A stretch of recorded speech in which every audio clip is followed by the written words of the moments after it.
21 декабря – день рождения Сталина. Иосиф Виссарионович Сталин – политик, к которому можно относиться по-разному.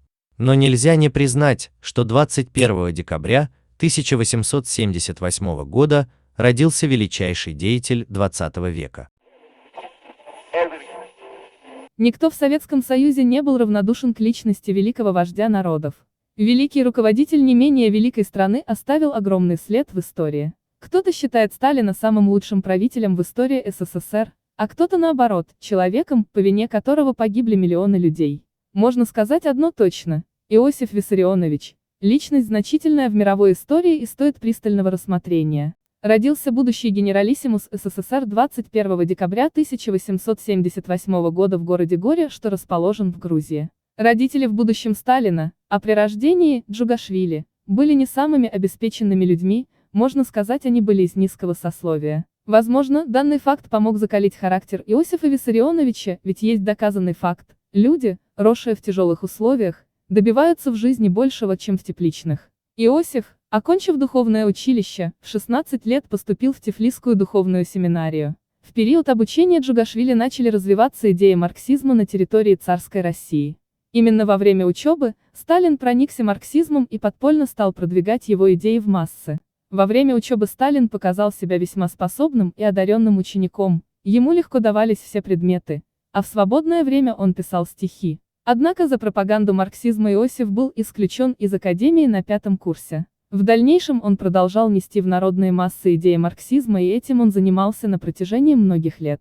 В 1901 году Сталин стал революционером-подпольщиком и попал в немилость к действующей в то время власти. До 1913 года Сталин продолжал бороться за власть, до тех пор, пока его не арестовали. В тюрьме он провел 3 года, все это время переписываясь с Лениным. Кстати, именно в 1912 году Иосиф Джугашвили окончательно принимает псевдоним Сталин, под которым он и стал известен во всем мире. Во время февральской революции в 1917 году Сталин был освобожден из заключения. А после победы Октябрьской революции его продвижение к верхушке власти страны началось более активное. После того, как Ленин практически перестал руководить страной, из-за болезни, Сталин стал вести борьбу за власть с Троцким. В 1922 году Иосиф Виссарионович стал генеральным секретарем ЦК КПСС, так начался период его правления. Практически никто не знает, что в первые 10 лет своего правления Сталин очень тяжело справлялся с руководством страны. По этой причине он просил отставку целых 3 раза, но ни разу она не была принята. Хорошо это, либо плохо, мы уже не узнаем никогда. Сталин являлся известным ценителем хорошей музыки. После его смерти было обнаружено множество пластинок, которые хранил вождь народов.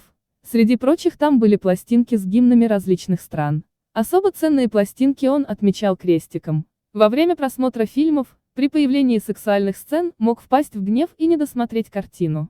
Цензоры того времени не допускали ни малейшего появления в кинолентах интимных сцен, боясь, что могут расстаться не только со своей работой, но и с жизнью. Очень сильно любил читать.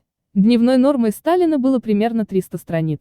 Читал он как художественную, так и научную литературу. Он считал, что без постоянного чтения человек перестает развиваться.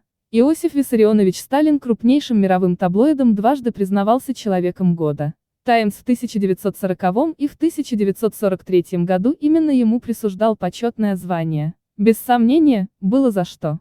У вождя и отца народов СССР было 3 родных ребенка и 1 приемный. Яков, старший сын, погиб во время войны. Долгое время Сталин считал его предателем из-за опубликованных фотографий, на которых он якобы агитировал к борьбе с советской властью. Однако в будущем это было опровергнуто, что помогло ослабить гнев Сталина по отношению к сыну. Второй по возрасту ребенок – это Василий, как говорят многие, любимый сын Иосифа Виссарионовича. Ему позволялось многое, то, что не могли получить другие дети. Характер Василия был очень вспыльчивый. Всю свою жизнь он пытался доказать, что достоин носить фамилию Сталин, которую у него после смерти отца пытались отобрать сперва Берия, а потом Хрущев. Василий прожил богатую на события жизни, умер в довольно молодом возрасте. Своей смертью либо нет, об этом мы не узнаем уже никогда. Единственная дочь, Светлана. В 1966 году она переехала на постоянное место жительства в США, где прожила долгую и довольно интересную жизнь. За свою жизнь была 5 лет в браке с различными мужчинами, но ни с кем из них не стала по-настоящему счастливой. Умерла в 2011 году в США. Приемный сын Артем также прожил хорошую и достойную жизнь. Умер в 2008 году, оставив после себя богатое научное и литературное наследие. Отдельной главе стоит посвятить описание смерти величайшего правителя СССР. Умер Иосиф Виссарионович 5 марта 1953 года. Его лежащего на полу обнаружили 1 марта в доме, где он проживал долгое время.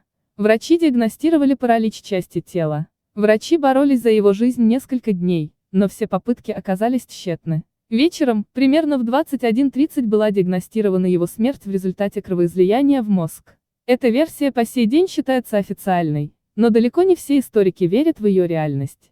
Довольно много историков склоняются к версии убийства Сталина. Винят в этом в основном Хрущева. По мнению данных деятелей исторических наук, именно Хрущев спланировал смерть вождя. Есть версия, что друг Сталина Берия узнал о приступе довольно рано, однако специально не спешил вызывать скорую помощь, чтобы шансы выжить у Сталина были минимальны. После смерти тело великого правителя было помещено в мавзолей, где хранилось 8 лет. В 1961 году было принято решение убрать Сталина из мавзолея и похоронить его в стенах Кремля. Вот так отплатили соратники отца народов своему наставнику. Справедливое решение или нет, решать каждому из вас. Можно по-разному относиться к личности Сталина, но именно такой порядок, который он установил, помог стране справиться и с войной, и с послевоенной разрухой. Только сильная личность могла за кратчайший срок отстроить территорию страны практически с нуля. Фраза «кадры решают все» стала крылатой и актуальна по сей день.